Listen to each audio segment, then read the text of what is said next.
On March 17, 1862, Union Major General George B. McClellan finally begins his planned spring offensive against Richmond, after much hounding by both the President and the press to do something with his massive force gathered around Washington. That day, McClellan's Army of the Potomac, numbering 121,500 men and counting 44 artillery batteries, 1,150 supply wagons, and over 15,000 horses, begins departing from Union-occupied Alexandria, Virginia, to sail down the Potomac River into the Chesapeake Bay before finally debarking at the Federal stronghold at Fort Monroe on the tip of the Virginia Peninsula. At long last, McClellan's offensive, dubbed the Peninsula Campaign, has begun. The armada transporting the Federal Army dwarfs all previous American expeditions. One British observer with the Army of the Potomac remarks that the Union advance is the stride of a giant. In response to the Federal movement towards the Virginia Peninsula, Confederate General Joseph E. Johnston, commanding the newly formed Department of Northern Virginia, a field army organized on March 14th after merging units from the former Confederate Army of the Potomac and the Army of the Northwest, begins ordering a withdrawal of his new army's forces from their defensive lines, entrenchments, and former winter quarters around Manassas Junction to reinforce the defenses around Richmond. The deadlock in the Eastern Theater that has lasted through the fall and winter of 1861-62 is finally over. Now both Johnston's and McClellan's armies are on the move. Throughout late March and the first few days of April, McClellan's Army of the Potomac begins consolidating itself at Fort Monroe. The Army of the Potomac's 121,500 men are divided into 3 corps, as well as other attached units. Commanding 2nd Corps is Brigadier General Edwin V. Bull Sumner, with 2 divisions under Brigadier Generals Israel B. Richardson and John Sedgwick. The 3rd Corps is led by Brigadier General Samuel P. Heintzelman, with 3 divisions led by Brigadier Generals Fitz-John Porter, Joseph Hooker, and Charles S. Hamilton, respectively. 4th Corps is under the command of Brigadier General Erasmus D. Keyes, with the divisions of Brigadier Generals Darius N. Couch, William F. Baldy Smith, and Silas Casey subordinate. Other divisions of the Army of the Potomac are either being held in reserve or posted closer to Washington in order to guard against any possible attacks or raids by Confederate forces from Major General Thomas J. Stonewall Jackson's Valley District, headquartered at Winchester in the upper Shenandoah Valley.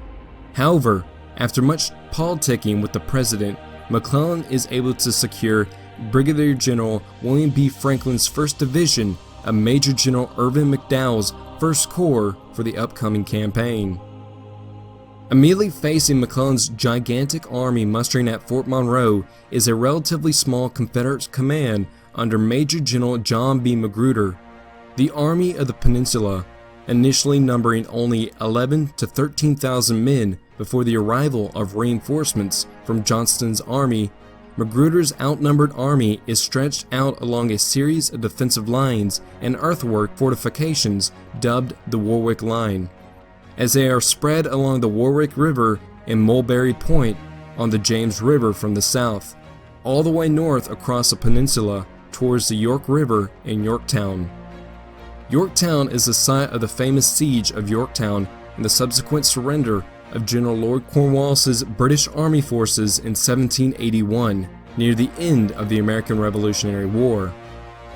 The previous year, Magruder had overseen the construction of numerous defenses and fortifications on the Virginia Peninsula in the event of a Union advance towards Richmond from that direction. He had his men build a series of 3 fortified lines, beginning with 3 earthwork fortifications spanning the peninsula between Deep Creek and the Poquoson River. This was designated as the 1st Peninsula Defense Line. Behind that, he built the Warwick Line, centered around Yorktown, which was branded as the 2nd Peninsula Defense Line. Finally, Magruder built a network of 14 redoubts with interconnected earthworks and rifle pits located in front of and to the west of Williamsburg. The line runs from College Creek on the James River to Queens Creek on the York. forming the 3rd Peninsula Defense Line, is its main fortification in front of Williamsburg is a large earthwork bastion the general named Fort Magruder. It is these 3 defense lines that the Army of the Potomac will have to break through in order to carve a clear path towards Richmond. In all, it would be about 80 miles from Fort Monroe to the Confederate capital. On April 4th, Major General McClellan issues orders to his Army of the Potomac to begin advancing up the Virginia Peninsula towards Richmond. Having completed the debarkation and consolidation at Fort Monroe of more than 58,000 men and counting. That day, Union forces advanced against Magruder's 1st Peninsula Defense Line. Elements of General Keyes' 4th Corps briefly skirmished with Confederate troops defending Magruder's far right flank at Young's Mill, a strong point on Deep Creek. This heavily outnumbered Confederate force quickly withdraws in the face of such heavy opposing numbers. However, the following day, the Army of the Potomac's drive towards Yorktown is brought to a surprising halt when the Federals begin encountering the more formidable defensive works and trenches of the Warhawk line. Since Johnston's Department of Northern Virginia has yet to arrive at Yorktown at this point, Magruder's small command is vastly outnumbered, and so General Magruder conjures up a plan of deceit, moving his forces in parade formation across the Warhawk line and making it appear as though his forces are larger than they actually are. To enhance the bluff, the general adds Quaker guns, wooden poles painted to appear as cannons, all across the trenches. McClellan decides to take the side of caution as he believes the Confederates number over 50,000 men compared to his own current force of roughly 60,000. Orders the Federals to begin a siege operation against the Warhawk line in Yorktown. Thus, the siege of Yorktown begins on April 5, 1862, a day into McClellan's Peninsula campaign, and the Army of the Potomac is already stalled in its advance towards Richmond.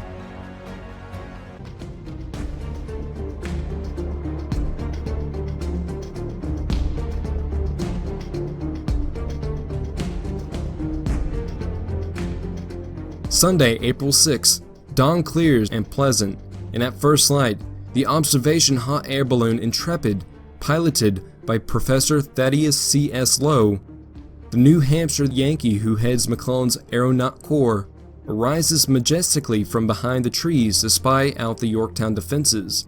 On the ground, dozens of other Federals creep forward with telescopes and field glasses on the same mission. General Magruder, continuing his game of bluff, provides them with a good deal to see, but little that is distinct. His artillerists and sharpshooters continue to fire at the slightest movement, and the Yankee observers have to keep their distance. Some of McClellan's generals are eager that morning to see what is really behind the fierce front Magruder displays. Charles S. Hamilton, leading the 3rd Division in Heintzelman's 3rd Corps, says he cannot see much in the way of any actual defenses in the gap between Yorktown's ramparts and the headwaters of the Warhawk River. Heintzelman and Hamilton go to Army headquarters to seek permission for reconnaissance and force to probe the spot. They get nowhere with the idea. McClellan's favorite lieutenant, Brigadier General Fitzjohn Porter, and his chief engineer, Brigadier General John Barnard, both strongly second the commanding general's decision to do nothing more than dig in where they are. As Barnard wrote in appraising the siege, the project of an assault was mere harebrained folly. Just then, however, an actual reconnaissance in force is being launched against another part of Magruder's line, and it very nearly succeeds. Leading the left wing of the Federal advance is the 4th Corps' 2nd Division of Brigadier General William F. Smith, who since his West Point days had been known as Baldy for his thinning hair. Baldy Smith is an aggressive, contentious sort, with little faith in the resolve of his corps commander, Brigadier General Erasmus D. Keyes. And that morning he acts on his own in ordering 2 regiments to investigate the Warhawk River line to see if there are any holes in it. Smith assures the leader of the expedition, Brigadier General Winfield Scott Hancock, that if a hole is found he would send him strong reinforcements to exploit it. After seeing off his reconnaissance, Smith rides to Keyes' headquarters to let his superior know in a conversational way what he had done. As they talk, a messenger arrives from McClellan's headquarters. Keyes reads the dispatch and without a word hands it to Smith. No action is to be initiated against the enemy, it reads, until the engineers have thoroughly studied the rebel line and determined the best approach. Smith, very much chagrined, rushes back to the front to recall Hancock. General Hancock says he had already discovered the weak spot that they were looking for, and that it could be taken easily. No matter now, Smith tells him, it was out of their hands. Baldy Smith always believed that had McClellan's order arrived an hour or two later, he would have broken the enemy's line and ended the siege of Yorktown the day it began.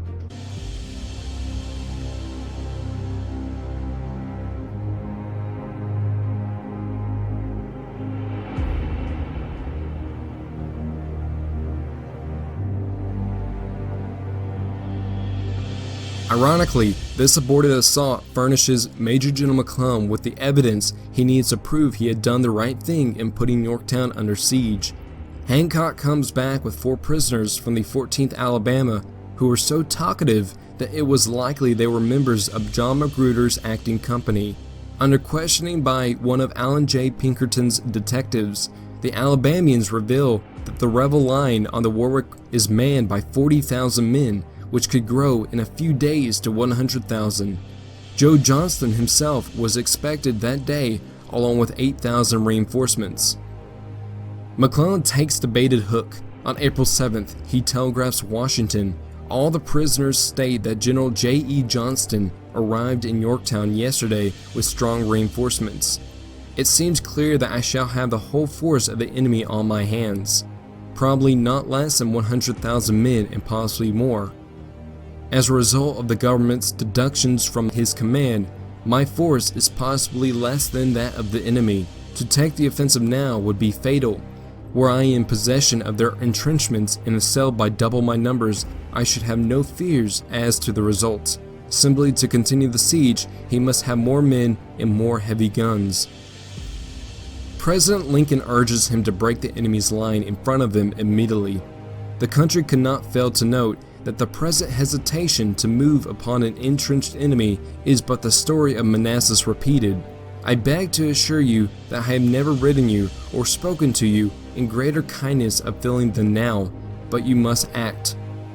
McClellan ignores the overture. He writes his wife that the president has urged him to make an attack and added, I was much tempted to reply that he had better come and do it himself. John Magruder continues to direct his charade bravely enough, but he is not confident that it will hold together much longer. On the evening of April 6, he telegraphs General Robert E. Lee in Richmond that the enemy observers in the air and on the ground have been active along every part of his line throughout the day. They discovered a weak point, he reports, and while he would make every effort to shore up the spot he worries that numbers must prevail, reinforcements are reaching him very slowly and will probably be too late. The previous evening, a brigade had arrived from Major General Benjamin Ugé's division in Norfolk, officially designated in reports as the Department of Norfolk, but that day had brought Magruder just 2 regiments from across the James and no troops from Johnston's army.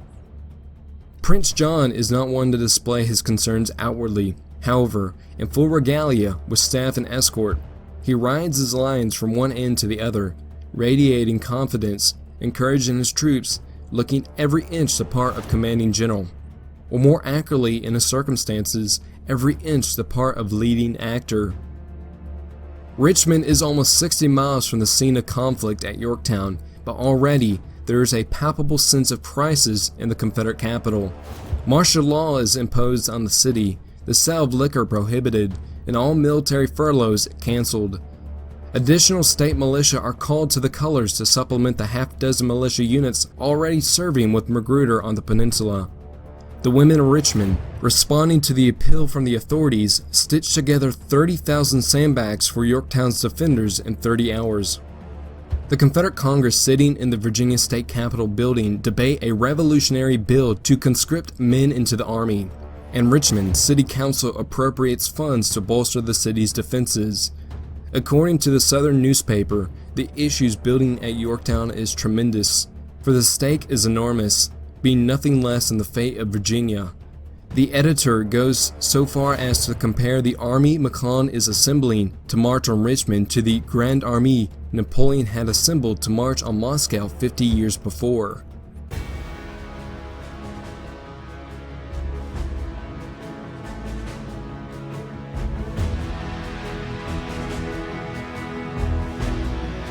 The capital's mood brightens considerably when General Joe Johnston's army begins to arrive from the Rapidan River. A steady parade of Johnston's troops start through the city on April 6. The very day Magruder remarks on how slowly help is reaching him. While there is no official announcement of the fact, it is obvious to all that the army is on the march to meet McClellan on the peninsula, and spirits soar. A Mississippi soldier writes home, "Richmond is one living, moving mass of soldiers, and today the streets show nothing but a continuous stream on their way to Yorktown, infantry, cavalry, and artillery. Citizens fill the windows overlooking Main Street and line the sidewalks to cheer column after column as they make their way to the depot of the York River Railroad or to the wharves at Rockets for passage down the James. Women welcome them with food and drink and bouquets of flowers. The men respond with a rebel yell, and regimental bands swing into the bonny blue flag, Maryland, my Maryland, in Dixie." Flamboyant Robert Toombs, one of the founders of the Confederacy and now a brigadier general in Johnston's army, is especially noticeable. Looking revolutionary in a flaring black slouch hat and tossing red scarf, he personally leads each regiment of his brigade in turn past the cheering throng in front of the Spotswood Hotel, making sure all Richmond knows that Toombs' brigade is on its way to war. The first two brigades reach Yorktown on April 7th, and a third the next day. On the 10th, another brigade arrives, and on the 11th, 3 more. By that date, General Magruder's force stands at 34,400, 2.5 times his strength just a week earlier when the Federals begin their march on Yorktown, and he finally begins to breathe easier. Prince John expresses himself utterly surprised that his opponent has permitted day after day to elapse without an assault, but he is properly grateful nonetheless. Joe Johnston is equally surprised. After inspecting the Warwick line and hearing what Magruder has to say about those first days of the siege, he tells General Lee no one but McClellan could have hesitated to attack. On April 11th, taking a leaf from General Magruder's book on Bluff, the CSS Virginia appears suddenly out of the morning haze and steams slowly and menacingly towards the Federal squadron in Hampton Roads. Suddenly, the Union forces in the channel scramble to counter. The USS Monitor and her consorts clear for battle, seeking to draw the monster deeper into the roadstead to give the ramming vessels the sea room they need to make their runs at the enemy. By contrast, the Virginia's commander, Flag Officer Josiah Tatnall, is determined to lure the Monitor into the narrow waters of the upper bay, engage her there, and capture her. He knows of the Yankee rams and is heard to say that he is not going out into enemy waters to get punched. The battle must be fought up there. Hour after hour, the contestants feign and challenge and exchange random shots at long range, but neither commander would forego his tactical plan, and at last Virginia steams back to her lair in Norfolk. The standoff would be repeated several times in the coming weeks. By threat alone, the CSS Virginia succeeds in guarding Norfolk and sealing off the James River and in neutralizing every major fighting ship in the Federal squadron. General Johnston first reaches Richmond from the Rapidan River on April 12th to be greeted by President Davis with new orders. Magruder's Army of the Peninsula and Huger's command at Norfolk are thereby folded into Johnston's command, which is officially styled in these orders as the Army of Northern Virginia. Johnston himself refers to continue calling his command the Army of the Potomac, as if in deliberate defiance of the Federal Army of the same name. Some who communicate with Johnston in these weeks use one name for his army and some the other. Jefferson Davis even addresses him as commander of the Army of Richmond. Despite these eccentricities, the majority of Confederate troops and civilians find it almost convenient to refer to the force now defending Yorktown as the Army of Northern Virginia. Officially at this time though, the Confederate force's name on paperwork, reports, and documents is the Department of Northern Virginia. When the Army of Northern Virginia eventually arrives in the defensive works around Yorktown, General Johnston consolidates his armies into 3 wings, also called positions, absorbing Magruder's Army of the Peninsula into his command. Holding the sector of the Warhawk line designated as the right of position is Magruder's forces, consisting of 2 divisions under Brigadier Generals Lafayette McLaws and Robert Toombs, respectively. McLaws' division contains 4 brigades, while Toombs' division has 2. Holding the center of position on the Warhawk line is Major General James Longstreet's division, comprised of 6 brigades. Finally, the left of position, centered around Yorktown itself, is commanded by Major General Daniel Harvey Hill, consisting of Brigadier General Jubal Anderson Early's division of 2 brigades and Brigadier General Gabriel J. Rains' division, also 2 brigades strong. The Confederates also have at their disposal a body of men designated as a reserve, led by Major General Gustavus W. Smith, a man that General Johnston had named his second in command over the gathering army. The Department of Northern Virginia's reserves consists of troops from the District of Aquia, which General Smith had assumed command of from Major General Theophilus Holmes on March 23rd. Smith leads only a single brigade under Brigadier General Charles W. Field in the Aquia District, while bringing the rest of his command to the peninsula. The reserve also includes Brigadier General William H. C. Whiting's division and 2 brigades directly reporting to Smith, Brigadier General Samuel R. Anderson's brigade, made up of Tennesseans, and Brigadier General Johnston Pettigrew's brigade. Additional cavalry and artillery reserves in Johnston's forces include Brigadier General Jeb Stuart's cavalry brigade, Brigadier General William M. Pendleton's artillery corps, actually a battalion in both size and available guns, and Colonel James B. Walton's Washington, Louisiana Artillery Battalion, made up of 4 batteries. In total, the Confederate forces around Yorktown and defending the Warhawk line numbers 72,379 men. General Johnston says that Major General Magruder is certainly to be commended for his efforts, but everything is wrong with his current disposition. The Army's line is incomplete and badly drawn. It is purely defensive, with no avenues for an offensive. The artillery is inadequate. The Federals, with their naval and armed superiority, would surely turn one or both flanks. On the morning of April 14th, Johnston is back in Richmond and delivering his gloomy report to President Davis.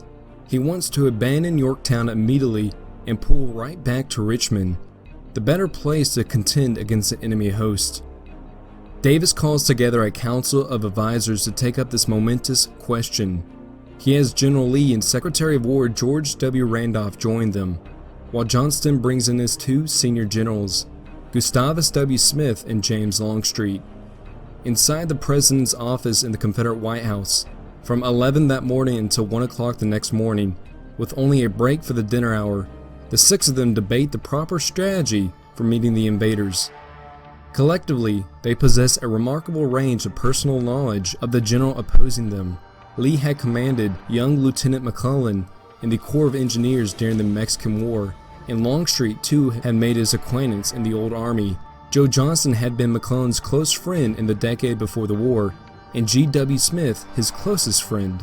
As a junior officer, McClellan was the protege of then U.S. Secretary of War Jefferson Davis. Mr. Davis, Longstreet recalled, took special note of the high attainments and capacity of General McClellan.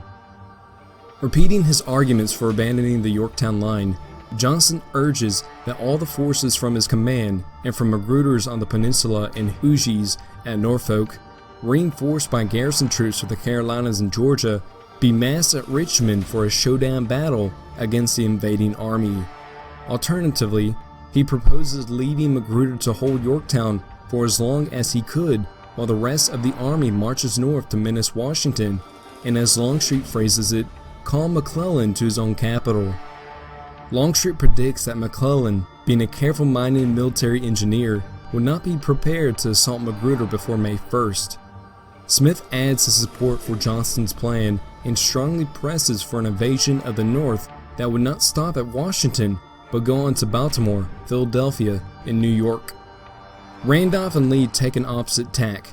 Randolph points out that giving up Yorktown would also mean giving up Norfolk and its important Navy Yard, where there are ironclads and gunboats under construction and where the CSS Virginia is based. Lee adds his voice to the argument for continuing to hold the Lower Peninsula, primarily for the time it would give them, time to complete the difficult transformation of the Confederacy's one-year volunteer army into a for-the-war army, time to begin enlarging that army through the conscription law then being acted on by the Congress, and time to forestall the call-up of reinforcements from other areas. Immediately stripping the Carolinas and Georgia of troops, he warns, would very likely lead to the loss of Charleston and Savannah. In any case, Lee says, the Lower Peninsula is well suited defensively for fighting the Yankees.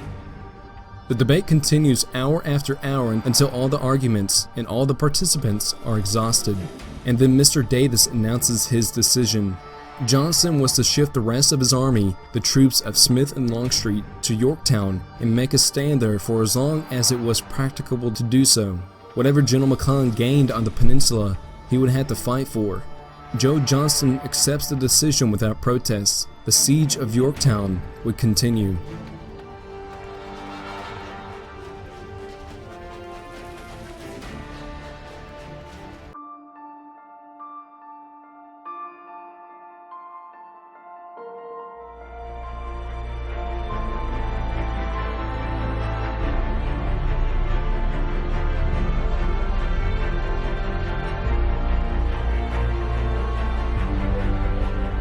The two armies go to ground, and the siege of Yorktown settles into a sometimes deadly but more often dull routine.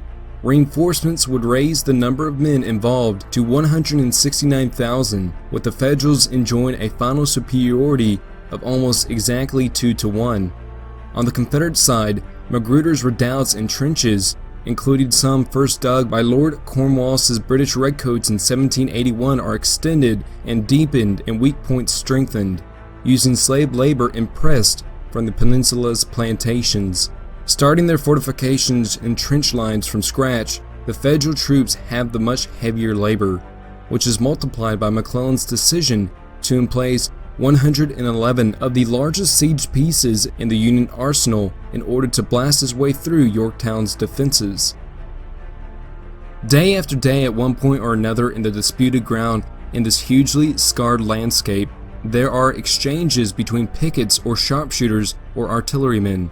At its best, life in the trenches mean endless boredom. Life in the trenches at its worst during the periods of miserable weather that mark these April weeks. Soldiers send their letters home datelined Camp Muddy and Camp Misery. A Georgian in Toombs' brigade, which had marched so gaily through Richmond a few days before, records in his diary one particular pitch-black night when his brigade has to crouch for 12 hours in a waterlogged trench knee-deep in mud and water while a cold rain pours down on them without let-up. In the middle of the night, there's an alarm and much firing. At daylight, they discover 2 of their men badly wounded and 1 dead. All 3, it is decided, shot accidentally by their comrades. It was a night that will long be remembered not only by me, but all that were in that disagreeable hole, he writes. Often as not, the killing is random and without purpose. Another diarist, Lieutenant Charles Hayden of the 2nd Michigan, is off duty one day and well behind the lines when he notices a soldier walking idly by himself across an empty field. With no warning, a shell bursts over the man's head, killing him instantly. It is the only Confederate shell fired within a mile of that spot during the entire day. Some men seem born to be shot, Hayden decides.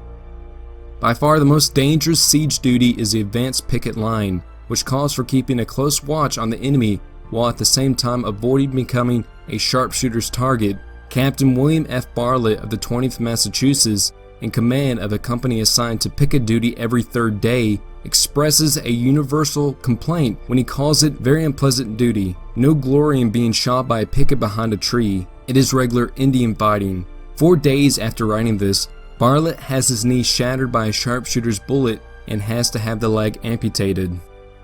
Early in the siege of Yorktown, it is the Union sharpshooters who have the decided edge in this deadly contest, and any rebel showing himself is liable to catch a bullet. Among the units in the Army of the Potomac is a regiment of green-jacketed sharpshooters recruited by Colonel Hiram Berdan of New York that contains expert marksmen armed with special rifles, among them finely crafted target pieces equipped with telescopic sights. Designated as the 1st U.S. Sharpshooters Regiment and containing companies of men from all across the Union, the outfit is nicknamed Berdan's Sharpshooters after its beloved commander. One of Berdan's men tells his wife, "Our sharpshooters play the mischief with them when they come out in daylight." A rough balance is restored with the arrival at Yorktown of John Bell Hood's Texas Brigade from Johnston's army. Hood's men have a sizable number of British-made pattern Enfield rifles and know how to use them. When the Yankee sharpshooters grow too bold, the Texans will slip into the forward picket line for what they like to call a little squirrel shooting. Soon, their fire would drive the Federals out of the trees and other hiding places they favor and back into their fortifications, where sharpshooting continues, but on more even terms. The marksmen on both sides at Yorktown considerably exaggerate their prowess, especially to credulous newspaper correspondents. Yet there's no doubt that, because of them, the prudent learn to keep their heads down. The story quickly gets around, for example, of the Confederate soldier who woke up one morning in his cramped trench and unthinkingly stood up to stretch, was instantly shot through the heart. In spite of the sharpshooter's threat, the siege has its lighter moments. One particularly novel form of entertainment in the Confederate ranks is electioneering. For months, Richmond has been struggling with what generally terms the fermentation of reorganization, keeping its army in being beyond the 1 year that the volunteers had signed up for in the first rush to the colors in 1861. To encourage reenlistments, it had tried bounties and furloughs, and even allowed men to change their branch of service, but with indifferent results. Finally, on April 16th, the Confederate Congress, acting on a bill drafted by Lee, takes the ultimate step and decrees conscription. Men between 18 and 35 would be subject to military service, and 1-year volunteers have their enlistments extended to 3 years or the duration of the war. Regiments have 40 days in which to reorganize under the new system and to hold new elections for their staff and company officers. For those who have seen enough of soldiering, even the thought of changing the rules this way is betrayal. Most of the men accept the new law more philosophically than others who complain of it, recognizing that there is nothing they can do about it anyway. At least electing their officers would break the monotony of their days. And they follow the campaigning with interest.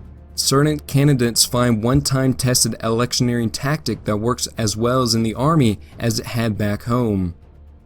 Resourceful Federals find ways to vary the monotony of their days as well. It does not take them long to discover the tidal creeks emptying into the York River below Yorktown contain the most succulent oysters they have ever tasted, and that the gray squirrels infesting the thick woods make a delicious stew. Wearing the enemy's colors, it is said, makes them fair game. The hogs that roam the woods are also declared contraband of war and subject to capture. Although the headquarters prohibition on firing guns behind the lines forces a resort to the bayonet, it is admitted that considerable effort is required for the enjoyment of roast pork.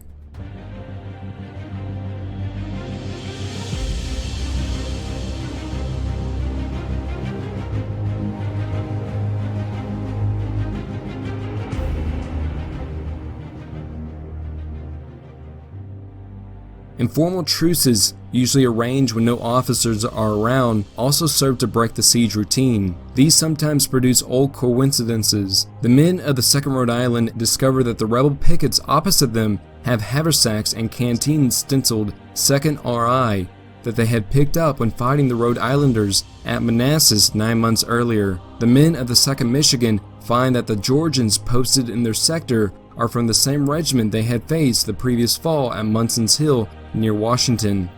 They talk this over at a parley between the lines and agree that as old acquaintances they would refrain from firing at each other when on picket duty. In places where the lines are close together, there's a good deal of bantering back and forth. A man in the 61st Pennsylvania writes his family, as they have only a large swamp between them, they could talk as well as if in a room together. They throwing up Bull Run to our boys and we Fort Donelson and other places. At the James River end of the Warwick line, where tidal marshes 300 or 400 yards wide make the prospect of any attack highly unlikely, informal truces might stretch on as far as long as a stint of duty lasted. When one side or the other is due to be relieved, the pickets shout across to watch out and everybody keep their heads down, for they cannot be responsible for what the new men might do. Union Brigadier General Philip Kearny is struck by the ironies of the situation. It is not odd to think, he writes to his wife, that Magruder, one of my best friends, is one of the chief men here. This is surely a most unnatural war. At one of the nearby farms, Kearny goes on. He has a disconcerting experience of talking to an elderly slave of at least 90 who distinctly remembers as a child hearing cannon fire once before at Yorktown during the first siege of 1781. Union engineers examined old maps made by General Lord Cornwallis's British Army for clues to the Confederates' Yorktown defenses. Whenever the weather is good, Professor Lowe's war balloons, which by April 10th he has the Constitution as well as the Intrepid at the front, soar high in the air over Yorktown like great yellow soap bubbles, searching out information about the enemy positions. Generals frequently go up with the professor to cast a professional eye on what the rebels might be doing. Confederate artillerists do their best to shoot down the intruders, and while they score no hits, they do force Lowe to keep his distance and thus limit what he can see. This is arguably the first use of anti-aircraft guns in military history, as Major Edward Porter Alexander, Chief of Ordnance in General Johnston's staff, elevates his cannons to fire on the hot air balloons. For all the drama of these ascensions, balloon reconnaissance brings very little real enlightenment to Major General McClellan. Certainly, they furnish him nothing that brings any reality to the way he was counting the Army of Northern Virginia. Indeed, the Intrepid very nearly derives him of his favorite general. On April 11th, in Professor Lowe's absence, Brigadier General Fitzjohn Porter goes up alone, and the balloon breaks free of its mooring and begins drifting straight towards the enemy lines. Fortunately for Porter, a last-minute wind shift carries him back to Union territory, and he manages to reach the gas valve and bring himself to the ground. General McClellan terms the episode a terrible scare, and Professor Lowe admits that it is some time before he can persuade any other generals to go up with them. Determined not to be outdone in aeronautics, the Confederates counter with a balloon of their own. Lowe was scornful. It was nothing but a hot air balloon. He called it a fire balloon and could only stay aloft a half hour or so before the air in the envelope cooled and lost its aerial buoyancy. Lacking a portable hydrogen generator of sort Lowe had developed, the rebels have to stoke a hot fire of pine knots soaked with turpentine to get their aeronaut, Captain John Bryan, off the ground. Captain Bryan has the same visibility problems as the Yankee aeronauts, complicated by the fact that his balloon has but a single mooring rope whose strands tend to unwind and spin him around dizzily like a top. On his third ascension, he duplicates General Porter's experience. His balloon breaks loose and drifts over the Federal lines, then is finally blown back to safety by a Confederate breeze. This was indeed luck of the greatest kind, Captain Bryan observed, and never went up again. Easily as unusual as the war balloons are the coffee mill guns, a Yankee invention getting a tryout in General Keyes' 4th Corps. This crank-operated prototype machine gun fires cartridges rapidly from a hopper mounted atop the barrel. President Lincoln, an enthusiast for new weapons, coins its name. Its promoters call it an army in 6 feet square. A newspaper correspondent is sure this example of Yankee ingenuity must have astonished the other side. No Confederates record any reaction to the novel weapon. However, in any event, as well sheltered as the rebels are from the Federal artillery, it is doubtful that the coffee mill guns claim any victims during the siege.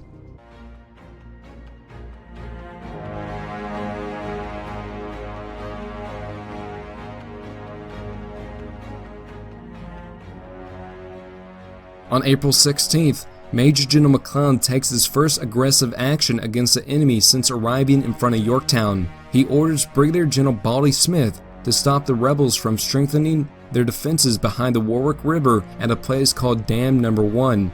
The weak spot, as it happened, that Brigadier General Hancock had wanted to seize 10 days earlier. There is no truly pressing need for the operation. It is not the spot McClellan has selected to pulverize with his siege guns to force a breakthrough, and he hedges his orders with cautions. There is to be no general engagement. His last words to Smith are to confine the operation to forcing the enemy to discontinue work. Smith dutifully advances his divisional artillery close to the dam, along with the Vermont Brigade, 5 regiments from Smith's native state, including the 3rd Vermont that he had led at Bull Run back in 1861 for infantry support. For most of the day, the Yankee gunners and skirmishers blazed away at long range at the enemy across the mill pond.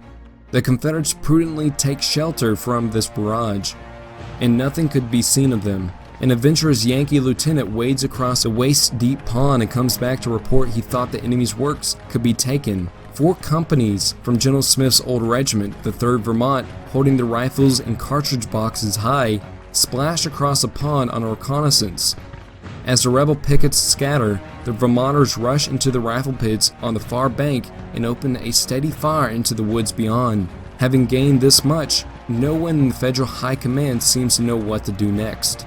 Baldy Smith is victimized by an unruly horse, which twice throws him off and leaves him stunned and incapable of seeing the advantage I have obtained. Major General McClellan, who had come to observe the operation, offers no advice and then leaves, having concluded that the object I proposed had been fully accomplished. After clinging to their foothold for 40 minutes, the 3rd Vermont troops are counterattacked by a brigade of Georgians and Louisianans and sent flying back across the pond, losing men at every step. Of the 192 who began the ill-fated reconnaissance, 83 were killed, wounded, or captured. The Vermont Brigade's commander, Brigadier General William T. H. Brooks, belatedly sends in reinforcements, but their assault is shot to pieces before it fairly begins. Recalling McClellan's injunction not to bring on a general engagement, Brooks finally orders everyone back. The day's Federal casualties in the skirmish comes to 165. The skirmish is dubbed by veterans of the clash as either the Battle of Dam No. 1 or the Battle of Lee's Mill. The operation leaves a sour taste. This battle took place at Dam No. 1 in Warwick Creek, a Federal diarist writes, and was a damn failure.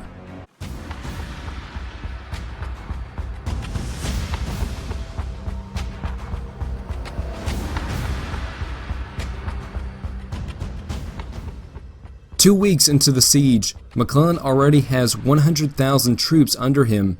He has persuaded the president to let him have a 1st Corps division commanded by a favored lieutenant, Brigadier General William B. Franklin, and he had promised the 2nd McDowell's 3 divisions under Brigadier General George A. McCall as soon as the safety of the city will permit.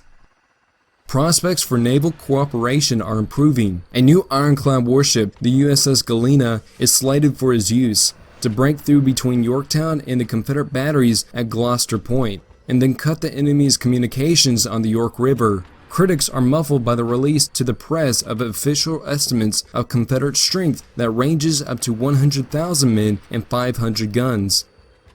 A suddenly docile Secretary Stanton even volunteers to put Brigadier General Franklin in command of the 4th Corps, in place of the ineffectual Erasmus Keyes, an offer McClellan is quick to accept, although nothing finally comes of this idea. It at least suggests a thaw in his chilly relationship with a contentious Secretary of War. There's a strong gleam of optimism in the letter McClellan writes his wife on April 19th. "I know exactly what I am about," he tells her, "and am confident that with God's blessing, I shall utterly defeat them." He grows increasingly confident the next day as a result of new intelligence about the enemy's high command. He has heard, he tells President Lincoln, that Joe Johnston is now under the command of Robert E. Lee, and that greatly encourages him. "I prefer Lee to Johnston," he explains. To his mind, General Lee is too cautious and weak under grave responsibility, wanting immoral firmness when pressed by heavy responsibility, is likely to be timid and irresolute in action. The Yankees pursue their siege operations with great energy and according to the latest principles of military science. However, as much as he overestimates Confederate numbers, General McClellan never doubts his own superiority in artillery, especially heavy artillery. His confidence in ultimate victory rests on his guns. His siege train contains no fewer than 70 heavy rifled pieces, including 2 enormous 200-pounder Parrotts, each weighing more than 8 tons, and a dozen 100-pounders, all of which greatly outguns any cannon the rebels have at Yorktown. The balance of McClellan's heavy rifled pieces are 20-pounder and 30-pounder pair rifles and 4.5-inch Rodman siege rifles. For vertical fire, he has 41 mortars, ranging in bore size from 8 inches up to the massive 13-inch siege coast mortars that, when mounted on their iron beds, weigh almost 10 tons and fire shells weighing 220 pounds. Once they are all finally in place and open fire simultaneously, as McClellan intends, these siege guns would rain 7,000 pounds of metal on Yorktown's defenders at each blow. Such firepower dwarfs even that of the siege of Sevastopol during the Crimean War in 1854-55. 15 batteries for these heavy guns are dug and fortified. To reach the battery sites, new roads have to be cut through the forests and bridges built and old roads made passable by corduroying them with logs. The best at this road making proves to be the 1st Minnesota Volunteer Infantry Regiment, whose skilled woodsmen and lumberjacks can clear a mile of road and corduroy a quarter of it in a day. The heavy pieces in the siege train have to be carried forward in canal boats on the York River and then up Wormley's Creek to the front. To mount one of the great siege coast mortars in battery, the side of the canal boat is cut down. Tracks are laid to the bank, and the piece is raised by a hoisting gin and dragged ashore on rollers and finally hauled to its platform suspended under a high-wheeled sling cart. Simply to stock the battery magazines requires 600 wagon loads of powder and shot and shell. Much of the digging for batteries and trenches and redoubts is done at night and under fire.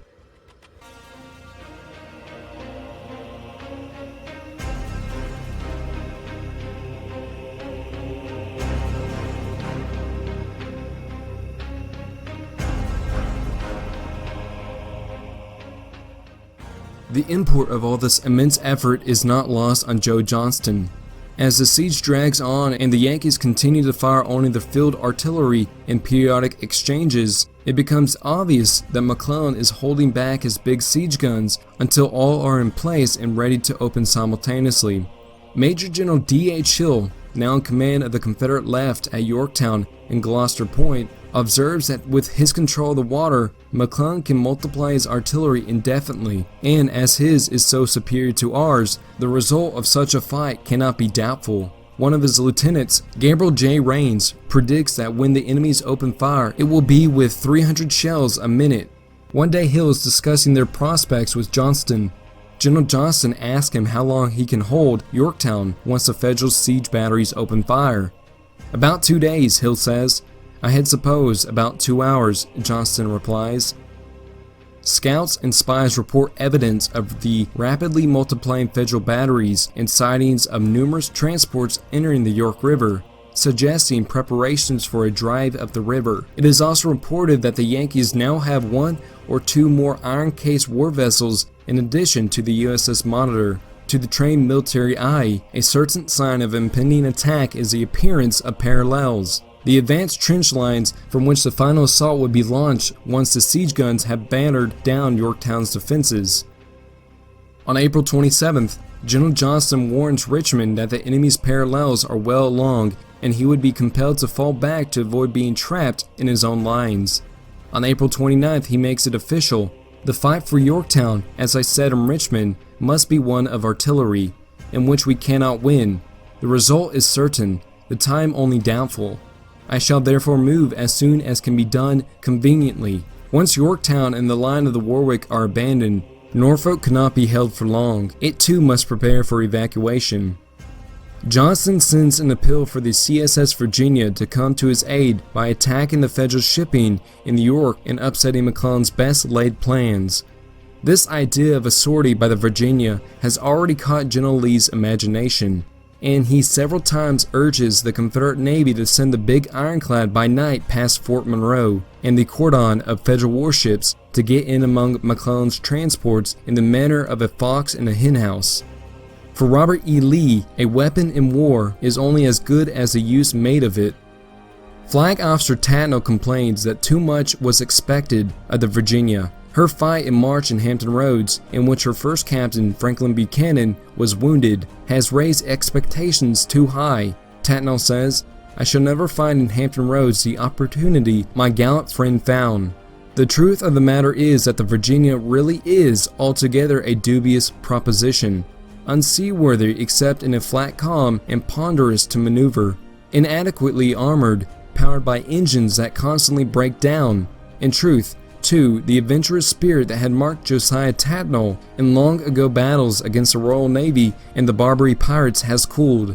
Now, at age 65, his first impulse is to catalog all the possible risk in any plan, and certainly here is a plan freighted with risk. Tatnall is appalled at the thought of navigating the Virginia by night across Hampton Roads and up the York River. To attempt such a sortie by day would mean running the gauntlet of Fort Monroe's guns and those of the Monitor, the 47-gun frigate USS Minnesota, and assorted other federal warships, not to mention the threat of being punched by the Yankee rams. Even if he somehow reaches the York River safely, McClellan's transports would probably find shelter from his guns in shoal water and in the tidal creeks. Flag Officer Tatnall can see only hazard in the operation. General Johnston would have to manage without any aid from the Virginia. Evacuating an army of 26 brigades of infantry and cavalry and 36 batteries of field artillery, 56,600 men all told within the siege works and their equipment, and carrying out the evacuation secretly in the face of the enemy is a truly challenging task. It is also a complicated task, and Johnston has to endure delays caused by every imaginable complication. He finally sets the withdrawal for the night of May 3rd and makes it a without fail order. Anyone and anything not ready to move by that night would be left behind, and unlike the earlier Manassas evacuation, this time the entire federal army is only a few hundred yards distant.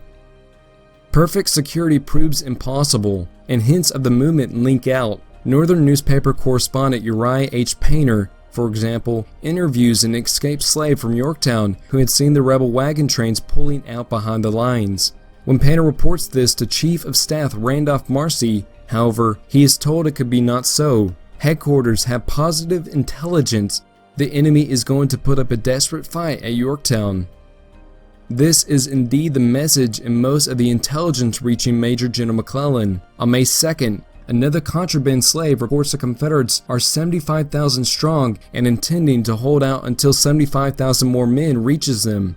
On May 3rd, Detective Alan Pinkerton announces the enemy's strength to be between 100,000 and 120,000, and since that is merely a medium estimate, it is very likely under rather than over the mark of real strength of the rebel forces at Yorktown.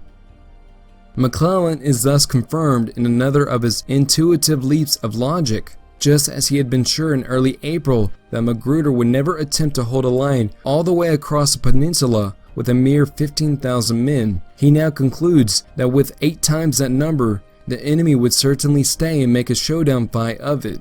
"I cannot realize an evacuation possible," he tells Bobby Smith.